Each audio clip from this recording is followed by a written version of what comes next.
हर बहस में लाडली बहन योजना का जिक्र न करे, फडणवीस ने अपने एमएलए को सबके सामने फटकार लगाई है। महाराष्ट्र विधानसभा के शीतकालीन सत्र के दौरान सदन में मुख्यमंत्री मांझी लाडली बहन योजना का मुद्दा गरमाया रहा। मुख्यमंत्री देवेंद्र फडणवीस ने महाविकास अघाड़ी के विधायकों को महिलाओं पर अत्याचार की बात करते हुए लाडली बहन योजना का जिक्र करने पर फटकार लगाई।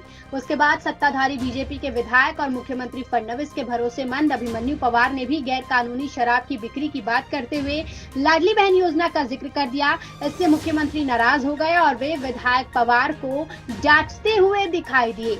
कुछ विधायक के महिला सुरक्षा को लेकर लाडली बहन योजना का जिक्र करने के बाद मुख्यमंत्री फडणवीस ने कहा कि सभी मुद्दे को लाडली बहन योजना से जोड़ना गलत है।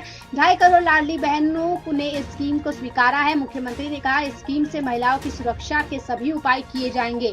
अगर लाडली बहनों के विरोध में बोलोगे तो घर बैठना पड़ेगा, मुख्यमंत्री फडणवीस ने ये भी कहा है। सुनिए।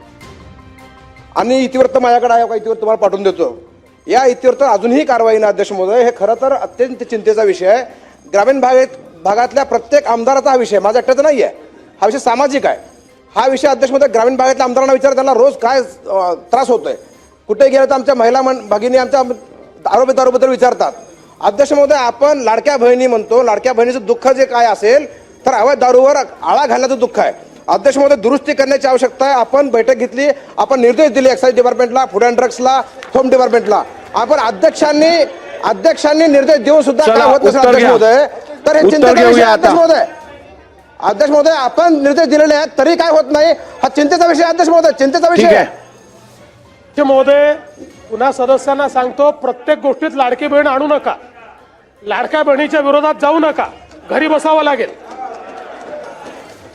प्रत्येक गोष्टीत लाडकी बहीण लाडक्या बहिणींचे पैसे चालूच राहतील, ती योजना सुरूच राहील, त्या योजनेला दुसऱ्या योजनेशी कंपेअर करता येत नाही, हे आपण लक्षात ठेवा। दुसरं, माननीय अध्यक्ष महोदय, आपण जर काही निर्देश दिले असतील आणि त्याची अंमलबजावणी झाली नसेल तर तात्काळ ती करण्यात येईल।